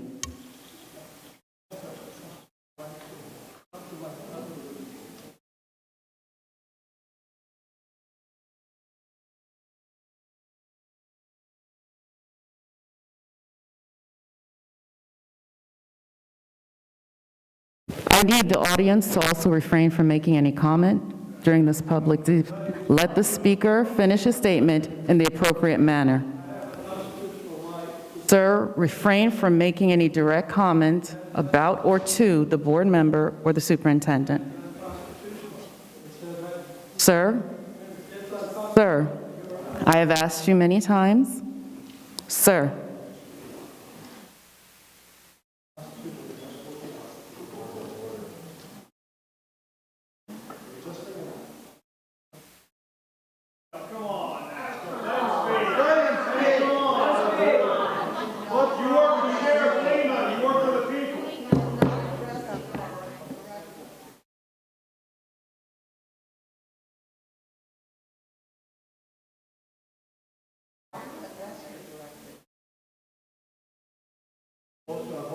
I need the audience to refrain from making any comments. I need the audience to refrain from making any comments. Order, please. Order, please. Take a 5-minute recess, board.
Reconvene our meeting.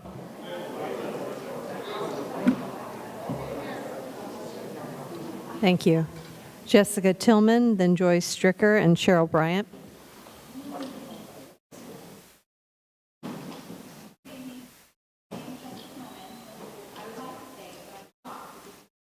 Being whatever reason, money, status, control, with blanket responding to parents that these measures were in place last year. I would like to remind you this is not last year. It wasn't right last year, and it's not right this year. Cases are down, deaths are under control. There are many found successful treatments available. Hospitals are not overwhelmed. There's even a vaccine if you choose to get it. Your dashboard is gone, and masks still do not impact the spread of a virus. Sitting through the data this afternoon, the drop in performance is quite concerning. I understand last year was different, but this should be a huge warning to this entire board. The COVID protocols need to go away and we need to return to normal. Do you really want to continue to see a decrease in success this year too? There are many counties that do not have any protocols and they are very successful. Why ignore this? Some of these counties had on-campus events last year. Even more are having conferences, holiday events, and ceremonies this year. Are you honestly going to monitor COVID forever? When do you think we can stop living in fear?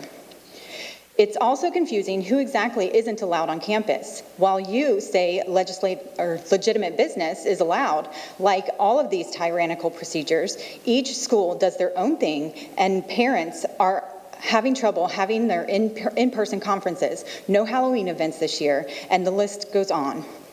You keep advertising that you don't have enough staff. You need help in the kitchen. You need substitutes and bus drivers. Enrollment is down. Maybe you should consider that people don't want to work under your suggested working conditions. I'm one of them. I quit my job with this district because I refuse to do physical labor in a mask. Let's get back to policy 9150 that states the school board welcomes and encourages visits to schools by parents. Please continue to listen to anyone that listen to anyone that feels the need to speak. It's important to hear what matters to the citizens of this county. Being a leader isn't about having power. It's about instilling the power in others to make informed decisions. Be a leader and allow the SCPS family to make their own decisions.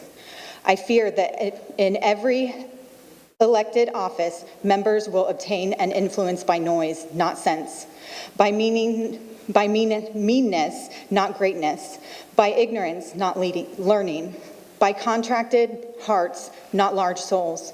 There must be decency and respect. John Adams. Thank you.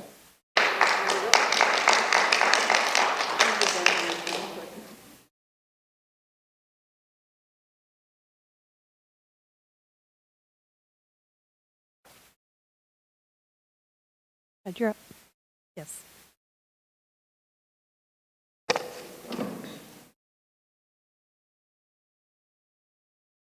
Joyce Stricker. I live in Sweetwater Oaks. Tonight, I'm going to throw out some very interesting statistics in an effort to get this board to see the forest through the trees. All numbers are for America. About 400 kids in America, most with underlying medical conditions, have died from COVID since the pandemic started. In 2017, there were about 1,800 deaths as the result from teens driving drunk. Every year, about 1,800 children between the ages of 0 through 19 will die from childhood cancer. In 2019, there were about 5,000 deaths among the ages of 15 to 24 from drug overdoses. In 2017, there were about 6,000 deaths among the ages of 15 to 24 from suicide. About 250,000 teenage girls give birth every year. In 2020, there were about 4.5 million students in middle school and high school who smoked. Every year, there are about 10 million children ages 12 through 20 who drink. Finally, for the literal icing on the cake, about 20% of children between the ages of 2 through 19 were obese in 2017, bringing the grand total of obese kids in America to 14 million. Why is this school board in a panic over the number 400? As a school board, you can make real progress on real problems for real students. You can hold programs and assemblies on drunk driving, the pitfalls of drug use, the dangers of smoking, and the benefits of eating healthy. COVID numbers will never hit zero. You are merely prolonging the administration's desire to control the population. Are you so brainwashed by the mainstream media that you can't see the fear-mongering tactics of the NIH, FDA, and CDC in an effort to weaken the American spirit? Make masks optional for students, teachers, and staff. In the words of Lee Greenwood, I'm proud to be an American where at least I know I'm free, and I won't forget the men who died who gave that right to me, and I'd gladly stand up next to you and defend her still today. There ain't no doubt. I love this land. God bless the USA. Thank you. Thank you. Cheryl Bryant, then Nina Sandberg, and J.J. Holmes. Hello, my name is Cheryl Bryant. Thank you for allowing us to speak. We still need, I think, to get the microphone solution solved for people who are taller than me. I'm only 5'4". I live in Lake Mary. In your previous work session, the board discussed limiting public participation in our Seminole County School Board meetings. It's very significant that you refrain from acting like a government board and that instead you act like a public school board and that you do not attempt to limit parent and community participation. If you think the bear has been poked now, you will unleash a beast if you limit the ability for the public to speak and to express their opinions. Only one of you seem to want to limit public input. Thanks to the other 4 of you for realizing that the community must be heard by the board. I do think that it is silly, however, that you're considering disallowing signed placards, presentations, signs, placards, and presentations. Really, what are you afraid that we might express? What do you not want to know? Folks need to be heard, and I can't see what harm those things would do. Also, it came up in the meeting tonight, you need to allow the parents back on campus. That is just ridiculous. They have to be, I heard stories of little kindergartners, their first day of school, getting lost trying to get up to the school building because their parents weren't allowed to walk them up to the school. Come on, you guys, that's ridiculous. The parents have to be allowed, and you'll just start losing more parents if you continue these draconian, tyrannical moves. They have to be allowed on campus. No to the mask mandates, no to CRT. Brain Pop is full of CRT, Khan Academy is full of CRT. And for every one of you, the Lord bless you and keep you. May his face shine upon you and be gracious to you. The Lord turn his face towards you and give you peace. Amen.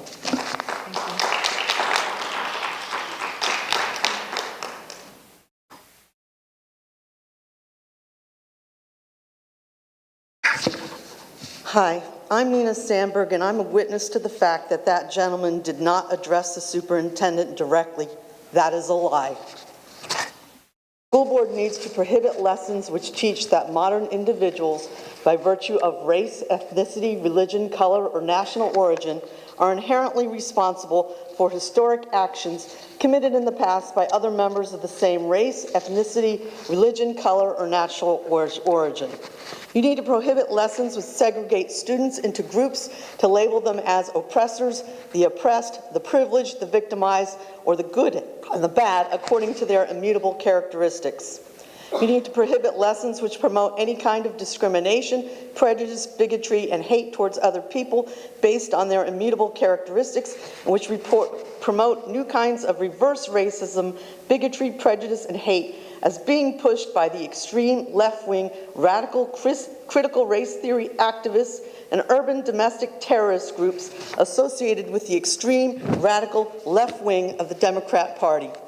The board needs to prohibit the teaching of critical race theory in SCPS, period. CRT teaches children to judge people according to their immutable characteristics, such as skin color instead of their character.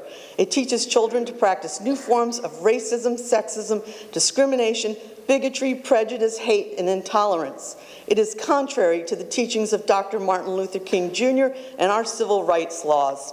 Adolf Hitler used critical race theory to justify the ruthless genocide of 6 million Jews, handicapped persons, and LGBTQ persons. The United States is not even supposed to have CRT. We are supposed to be judging each other by the content of our characters and not by our immutable characteristics. We are all supposed to be created equal and endowed with certain unalienable rights given to us by God. CRT never ends well and is customarily used to help ruthless fascist, Marxist, communist, and socialist dictatorships to seize and maintain power. It starts with the initial demonizing and scapegoating of innocent persons according to their immutable group characteristics, and it ends with marginalizing, enslaving, imprisoning, and killing the persons in the groups that have been demonized by the government or the mob. I have 6 million relatives who were murdered by the Nazis in the name of CRT.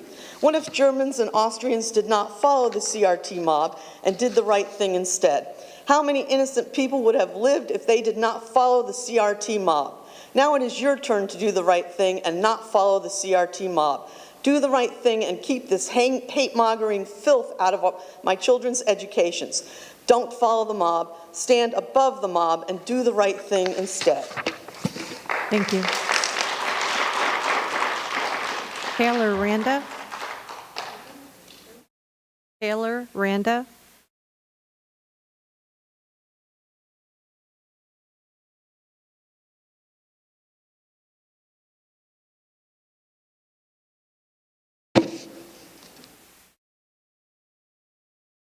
Hello, my name is Taylor Randa, and I'm a senior at Winter Springs High School. I am here today to discuss voter registration for high schoolers in Seminole County. Voting is the foundation of our democratic system. Regardless of political affiliation, age, gender, race, etc., voting is what unites us as patriotic citizens of the United States of America. It shows a commitment to ourselves, to one another, and to this country, which is why voter registration must be easily accessible to any high schooler throughout Seminole County. Seminole County School Board Policy 5724, adopted in 2018, establishes the basis for supplying high school students with all pertinent information on voter registration and ends with the line, "The administration of the high school shall offer to all students who reach the age of majority the opportunity to register as voters." The Seminole County Supervisor of Elections Office offers voter registration drives to all willing high schools, in which they not only bring in our current Supervisor of Elections to oversee all voter registration and processing of documents, but they also introduce to us our representatives to show the tangible change we can make through voting. I've experienced this program firsthand and thought it was incredible the ease in which it was to pre-register to vote. Instead of trying to find the voter registration documents online, fill them out without any mistakes, and drop them off to the correct location, it took one class period and no hassle to register. And I got to meet our Supervisor of Elections, as well as one of my local representatives. My school, Winter Springs High School, has already set a date with the Supervisor of Elections for this year, yet many high schools around the county have not had the chance to benefit from this program. After talking with the Supervisor of Elections office, I became aware that not all high schools respond to their requests to come on campus and register high school voters, which is why I am here today. These communication concerns need to be addressed so that all students can benefit from the voter registration drives provided by the Seminole County Supervisor of Elections office. The Supervisor of Elections office has to individually reach out to high school social studies teachers, as no high school currently reaches out to them to facilitate this voting registration program. Not only does this lack of communication put undue stress on the Supervisor of Elections office, but it results in lack of responses from many high schools, leaving out hundreds of kids from these wonderful drives. As I stand before you, I'm asking you to uphold our democratic values by providing more visibility to this voter registration drive and encouraging high school administration to prioritize voter registration. In our high school government course required by the state of Florida, students are taught that to be a good citizen, they must uphold the responsibilities of citizenship, the main responsibility being voting. Yet not only should high schools tell students that voting is important, they should also show it, and these drives do just that. This program offered by the Seminole County Supervisor of Elections office is a unique and engaging way to register students to vote. By promoting it, the Seminole County School Board will be upholding Policy 5724 and promoting patriotism throughout high schools, which should be a primary concern. Thank you so much for your time. Thank you.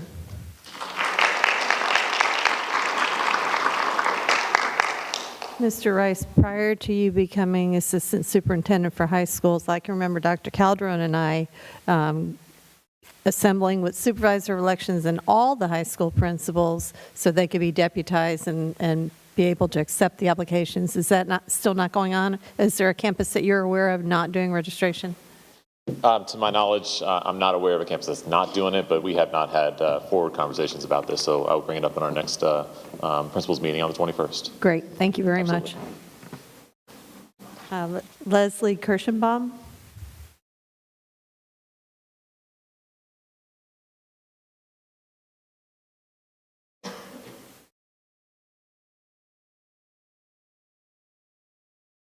Hello, everybody. Thank you for your time. I appreciate everybody's hearing us right now.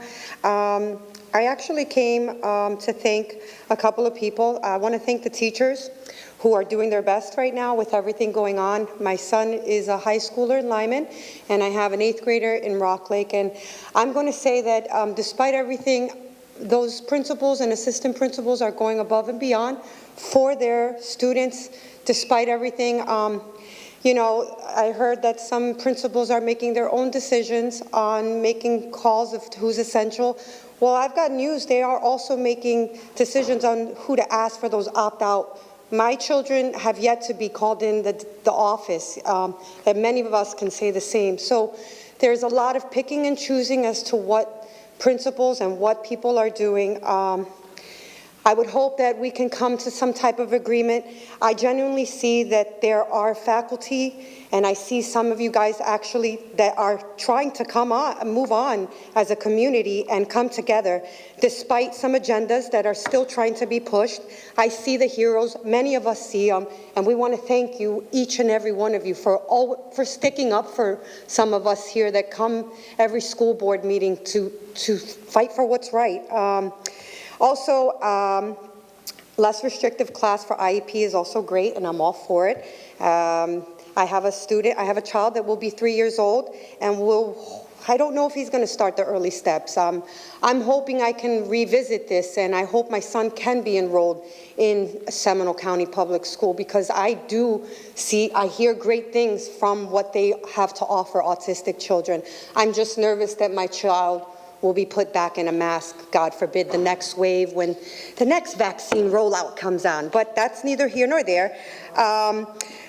Leaving the decisions to each principal, again, as to what is essential, as what they deem, I believe that's a power trip that some principals, some schools are having, and some aren't. Seminole County students and teachers all talk. We all know, all parents, we know what schools are doing that and what schools aren't doing that. That is discrimination against some of the parents, and I really hope you guys really consider this, as many parents would like to start going back and seeing their children be active. A lot of people are volunteers, and this has destroyed their self-worth. Some parents look up to going to help their children, and you've destroyed that, and I hope we can rebuild that. Again, thank you guys for your time. Thank you for everybody that's fighting for us. Thank you. J.J. Holmes, Allison Holmes, Belinda Ewan, and then the final speaker, Drake Wirtz.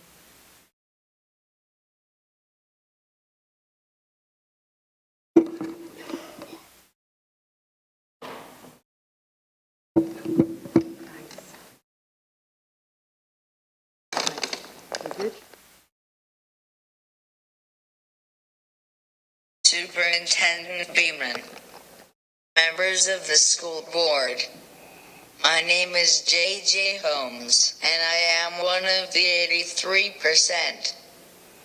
Now, at this point, you know why I'm here before you, yet again. I do not enjoy speaking at every school board meeting, but what I enjoy less is being stuck at home, because 3 members of my school board voted to let Governor DeSantis use the students in Florida as his political pawns. I don't understand why. By continually letting parents opt their kids out of wearing masks, you are putting everyone at risk. I have a communication app on my iPad and I use my nose to type. So, obviously, I am unable to wear a mask if I want to be able to talk. I don't have a choice, but you do. Regardless of what Governor DeSantis says, you are supposed to put everyone in the SCPS community first. Please, please, please, please stop letting Governor DeSantis use the students in Florida as pawns and make masks mandatory. At least, get out of the way of the teachers who want to mask their classes. Follow the science. Thank you for listening. Thank you.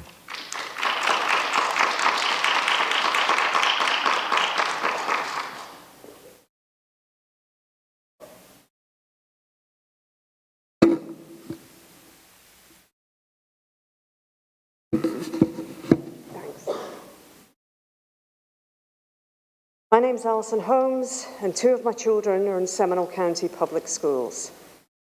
Okay, I know you say you don't answer questions up here, but apparently you don't answer questions full stop, even now when you're violating the law. Probably don't answer questions because the 3 of you on this board are cherry-picking the laws that you want to follow. And you chose a hastily written executive order that basically gives people the right to spread a deadly airborne virus, even though this same executive order strips kids with disabilities of their legal right to an education. Did the 3 of you even consider students with disabilities when you voted for this? Say to yourselves, their rights don't matter, they're disabled. Or did it just simply never occur to the 3 of you that kids like JJ actually have rights? I'm afraid I don't know the answer to that because whenever I email the 3 of you, you will hide behind the superintendent. You know, not only is your vote incomprehensible to me as a mother, but I also cannot fathom your logic because the medical experts you invited all recommended universal masking. A board member said all the principals in her district wanted universal masking, and 83% of the parents want universal masking. You're bleeding staff out of every artery. Morale is at an all-time low. But instead of helping staff and students, you 3 voted to make things even worse. Even now, all you're talking about is getting rid of masks. This survival of the fittest mentality is dangerous to staff and students, especially students with disabilities. The least restrictive environment for JJ is going to school in person. I hope you heard what Dr. Shaw's was saying about the least restrictive environment. JJ's doctor says everyone around him needs to be masked, but because of your 3 votes, the IEP team can't follow the doctor's recommendations. Here's the thing, though. Every time I contact you about this, the 3 of you keep deflecting. But a school nurse or a teacher or a therapist can't explain why you 3 voted to break federal laws. You're the only people who know that. And you need to explain that to me. Or better yet, let's disinfect this with a bit of sunlight. Let's talk about it tonight. Not the governor's executive order. Not that you have no choice, because we all know you do. The 3 of you have chosen to ignore federal laws. So I'll sit back down now and watch the rest of this meeting. And if you don't bring this up, then everyone watching will understand that this is really about you carrying Ron DeSantis' virus-laden water instead of lifting all the staff and every student in this district. And I mean every student. Thank you.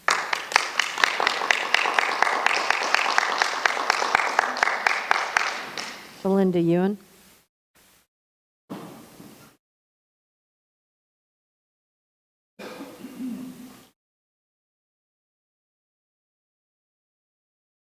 Hello, good evening. I am Belinda Ewan of the City of Oviedo. We are parents, citizens, and taxpayers in Seminole County. Public schools are funded by the public and taxpayers, and your positions are funded by the public and taxpayers. Why would you want to limit that very same public and those taxpayers from participating here at their local school board? This is what freedom of speech looks like and assembly looks like. The Supreme Court has already established that parents have the right to guide their children. And we are the people. The Constitution and the First Amendment are and were established for such a time as this. To limit our participation is un-American, and it is not in keeping with our values and traditions as Americans or the laws of this land. And we are here because we love our children, we love freedom, and we love America. Thank you. Thank you.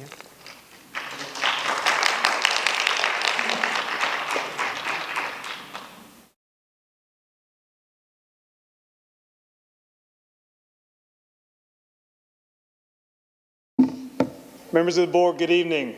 My name is Drake Wirtz. I'm a resident of Altamont Springs. I'm a father of 3 young children.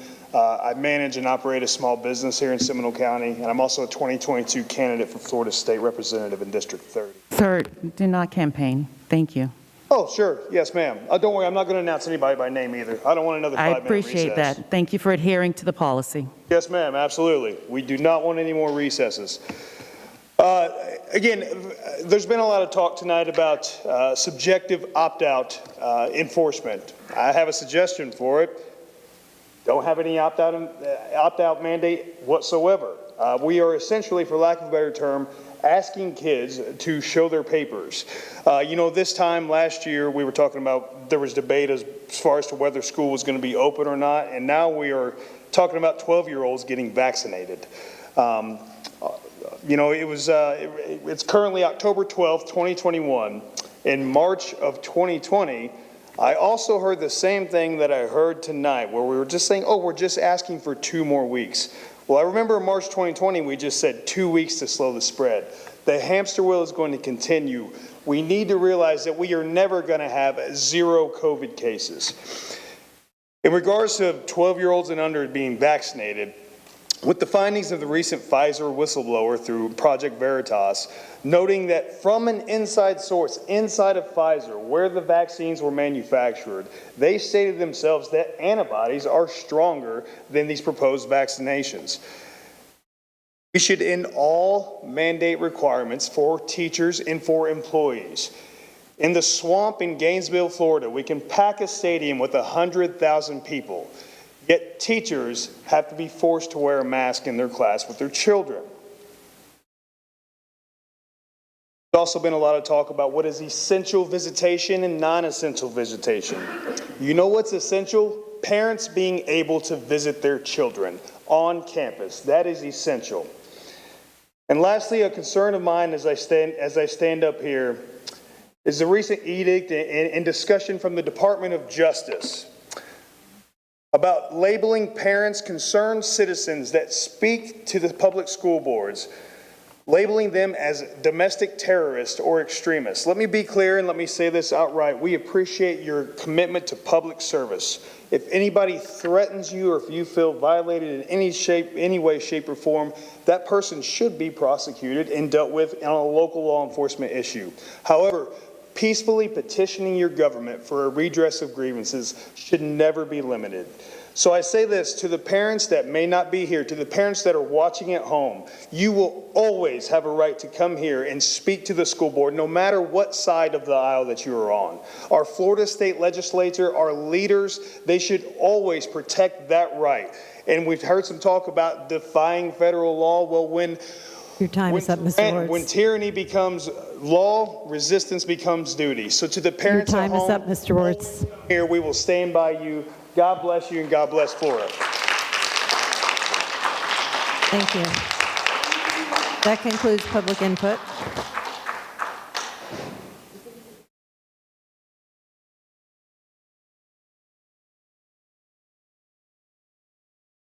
Superintendent, do you have a recommendation on the consent agenda? That the consent agenda be approved as presented. Thank you. Is there a motion to approve? Motion. Second? Second. Any discussion?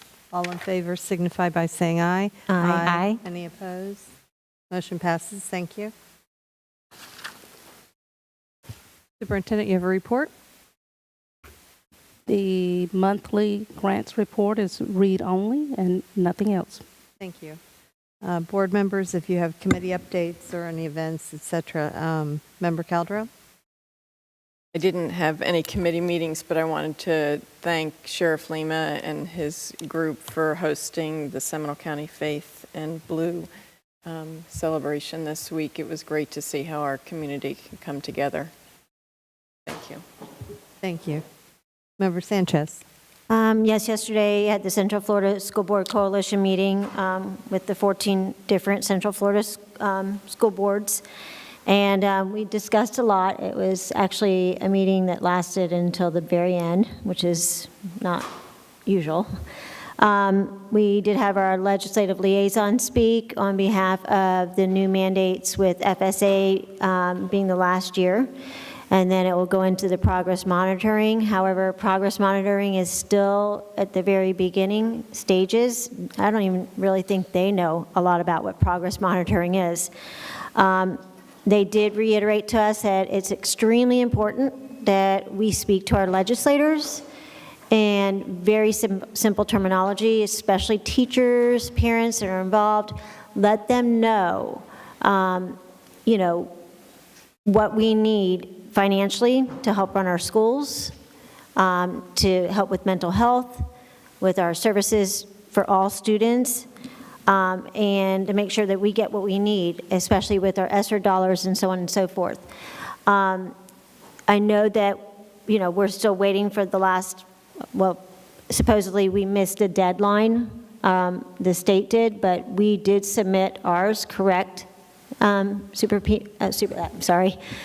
Superintendent Beeman? The state of Florida did file. They did file. They just recently filed now. So hopefully we'll see the funding soon, but it's extremely important for everybody to voice their concerns, making sure that we are able to get the assessments going. They said that the first progress monitoring, and we don't know if it's going to be iReady or what it's going to be yet, would be a baseline, and then they would take the highest score. At least that's what they're saying currently. There's about 116,000 students still missing in the system. That's throughout the state. We don't know if they've gone to a different school, private school, or moved out of the state. I have not received the PowerPoints yet from the presentations, from the slideshows, but I will email you all the notes and the PowerPoints from everything. And then I just wanted to say about dyslexia.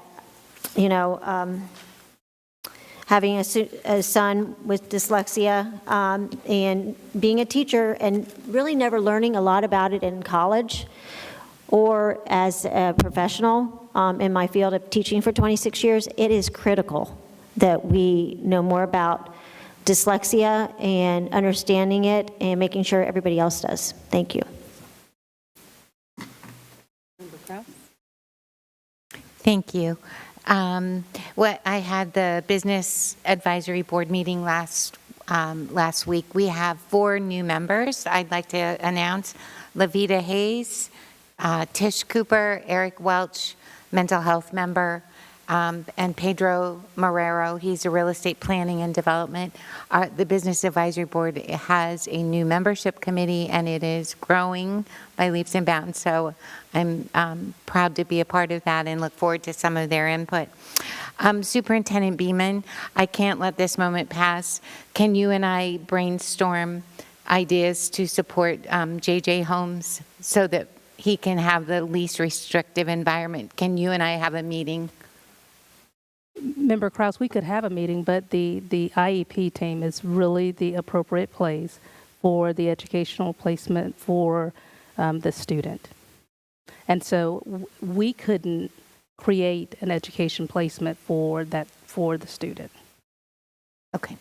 Thank you. I feel a need to follow up with that, so I'll get in touch with you. Thank you. Thank you. Vice Chair Pinnock? I have not had any committee meetings. However, I do have an ILA update. One more city, Altamont, has approved the ILA. We have one left, City of Winter Springs. call your commissioner and just ask them to. Do they have it on an agenda? Do you know? It keeps getting moved from agenda to agenda to agenda. I Okay. believe the end of this month. So fingers crossed. The current date, We can discuss it at mayors and managers. That's coming up. That would be wonderful. Chairman Allman, if I may, the current date right now for Winter Springs is October 25th. So we're hoping that will occur at that time. Thank you. Thank you. That's your report? That's it for Okay, me. thank you. Casper Chamber had their business expo last week. It was very well attended. A lot of small business that do a lot of good in the community. So we had a table as SCPS. Kids House had their annual meeting virtually, and it's very interesting to see all the partners and all the good work that they do to support our children and families in this community. Their new board of director chair is Ron DeVoli, and we know how supportive he is, and he's real excited to lead that board. And lastly, the Foreign Exchange Students Forum this past week. There were 13 kids, I think, 15 kids that were there. It was really interesting. They were asking things like, what's your favorite food? And a couple of them like, oh, we don't like any of the American food. We don't like fast food. We want real food. Many of them spoke 3 and 4 and 5 languages, typical like that. And there were some deeper dive questions on how education procedures in their country versus here. They all love the social events. They all love the extracurricular, which they do not have in their countries, without exception, as far as anyone who spoke. And that's all I have. So with no further business, this meeting is adjourned. Thank you.